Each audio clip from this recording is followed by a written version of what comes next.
PEGI 18.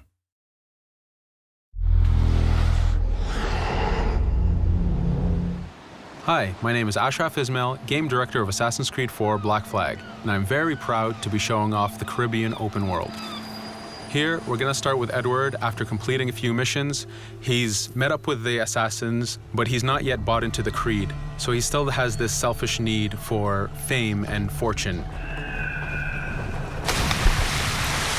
Edward is one of the most unique characters we've created for the Assassin's Creed universe. He is a man who is still trying to figure out who he is in life and what he wants to get out of it. At this point in the story, he still wants that fame, so one way to get it is to complete these assassination contracts. This is a way to make money and to gain a bit of notoriety. So here we go. We have 2 targets to take out, 2 Templar brothers. So we're going to accept the contract, and the world map is going to show us where this contract takes place. So we see here that the contract is actually very close to us. It starts in the village we're in, but as we zoom out, we want to show you the world that we have. Many locations, over 50 locations, centered by Cuba, the Bahamas, and Florida up north. This is a massive world. There's a lot to find and do in this Caribbean Sea. But now we'll get back to the Fisherman Village and go after our targets. The Fisherman Village, it's one type of location in this world. It's really here as a convenience to the player. This is where you can start missions, where you can shop to upgrade Edward and the Jackdaw itself. It's really about the mood and the ambiance of the Caribbean Sea. In the distance, we have a tavern that we're approaching. Taverns are places where you can hire crew, play mini games, drink if you wish. But for now, we're going to focus on the targets and take them out.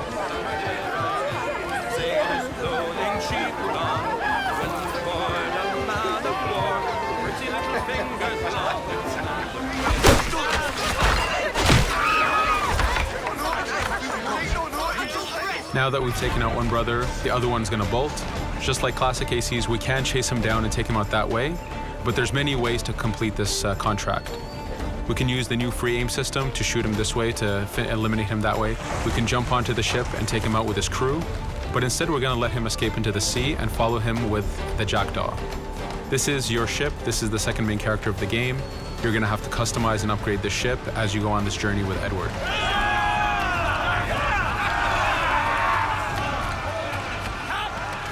We've seamlessly gone from a ground chase right into a naval chase. We could destroy the ship and complete the contract that way, but instead, using the spyglass, we can see that he's carrying a lot of rum. Rum is important in the economy system. It's one way of making a lot of money if you sell it properly. So instead of destroying the ship, we're going to plunder that ship. Fire! Here you can see the upgrades that we've made into the naval combat. Using the front cannons, you can shoot chain shots to slow down the ship.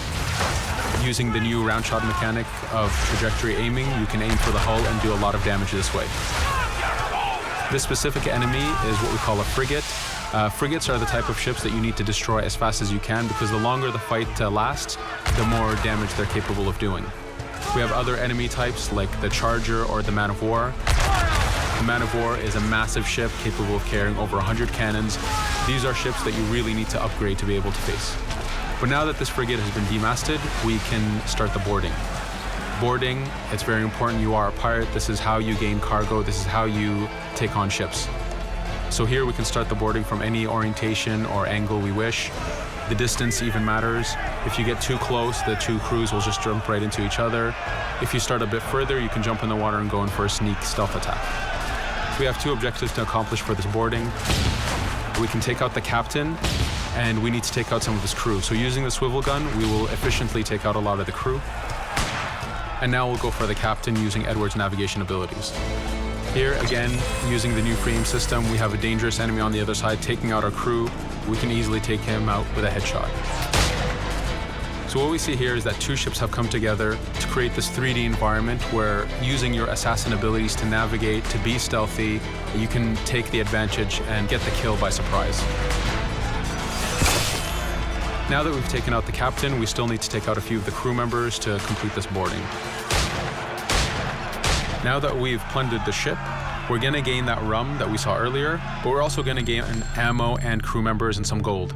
With every boarding, there's 3 options that you can do with that ship. You can gain crew members, you can send the ship to your fleet if you wish, or you can salvage a ship to repair the Jackdaw if you took too much damage in the fight. In this case, since we did well, we're going to send the ship to our fleet.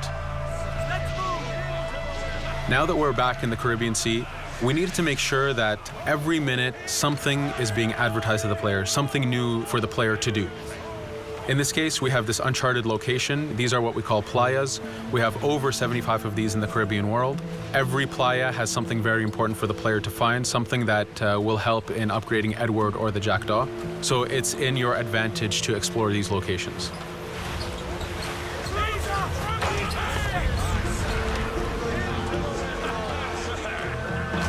Again, for us, seamlessness is very important. We needed to be able to explore this Caribbean world without having too much interruption in the action. So being able to just let go of the wheel anywhere we want, jump into the water, and swim over to that location. This is very important for the mood and the immersiveness of this Caribbean open world. Here, as we get on the playa, in the distance we can see that there's a faction battle, but closer to us we can see that there's this poor drunken sailor who's passed away. But being a pirate, of course, we're going to loot his body and see what he has for us.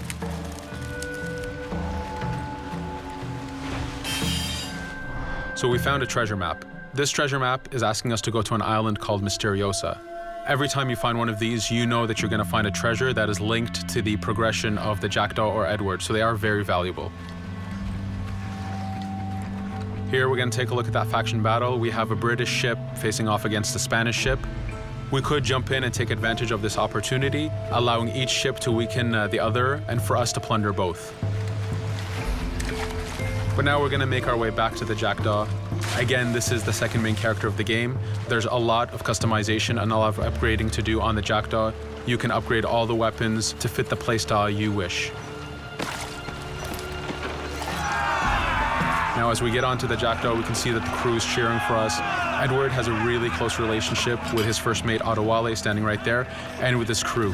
And this is something that you'll see later in the demo, that we can lose and gain crew members. Again, using the spyglass, we can really see the contents of a ship, but you can also assess the danger and threat level of these ships. But for now, we're going to continue to Misteriosa to find that treasure. Here we've crossed into a harpooning zone. The harpooning system is connected to the hunting system, which is used for upgrading Edward himself. So you can upgrade the number of weapons he carries, the ammo that you can carry, and even his health. But for now, we've moved past that zone and we've got into a storm. Storms are very dangerous.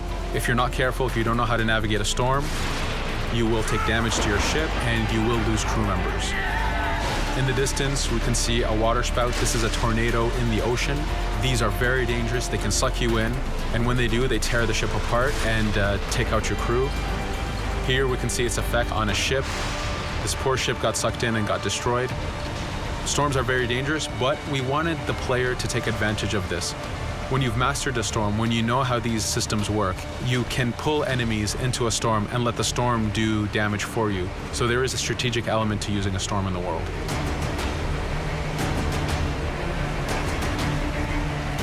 Here we can see that the storm is dying down a bit, but there's still this torrential downpour. It was very important for us to get the real mood of and atmosphere of the Caribbean in the weather cycles and in the daytime cycles.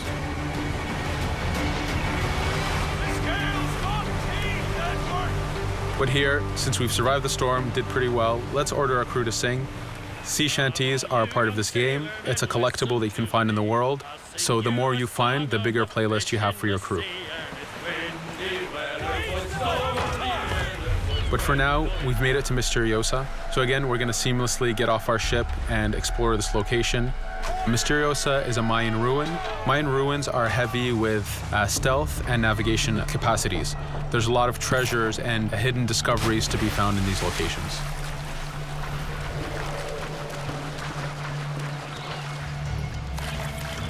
If we recall the treasure map, the treasure is hidden behind a temple. So just by quickly looking around, we can see that temple looks about right. So that's our objective. We'll head there. As we go this way, we can see there's a lot of guards on the beach. We could go in and fight them if we wish to, but to show off that this is a mini open world, we're going to try to find a different route to get to our objective. Here, we've seen a guard. We don't want to alert him, and we don't want to alert the guards on the beach, so we're going to use our stealth ability to take him out silently.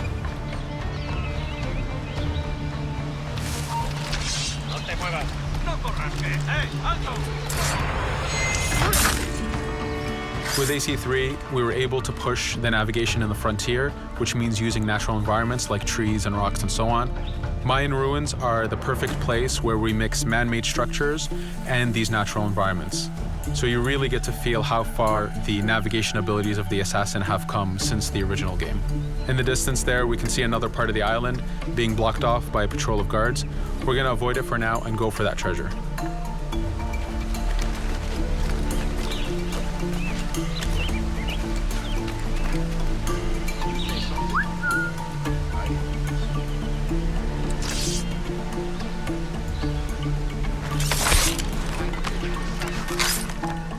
It's important for us to be able to give the players new tools, specifically for stealth. In this case, we have the blowpipe.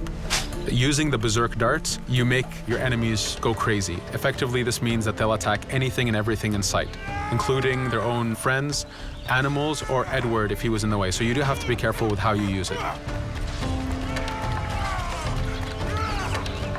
But now that we've caused a distraction, if we happen to fall down there, at least there's already a bit of damage done for us. But using our navigation skills, we're able to get past that area without any trouble. There in the distance, you can see the jackdaw placed exactly where you left it when you got onto this location. It's really important for us to show the beauty of this Caribbean world.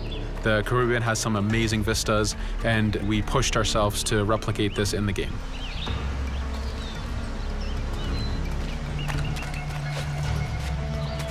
As we continue forward, we can see in the distance there's a couple prisoners that are taken hostage.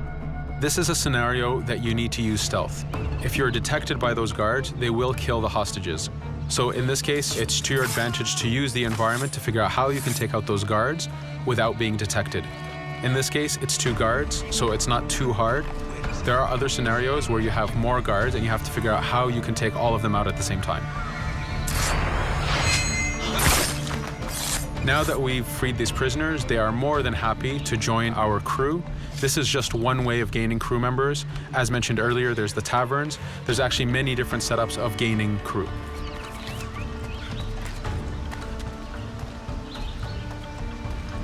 Here, we're going to go back to the treasure map. We can see that the treasure is actually behind the temple near a fountain. So if we just look around, we can see that it's around here.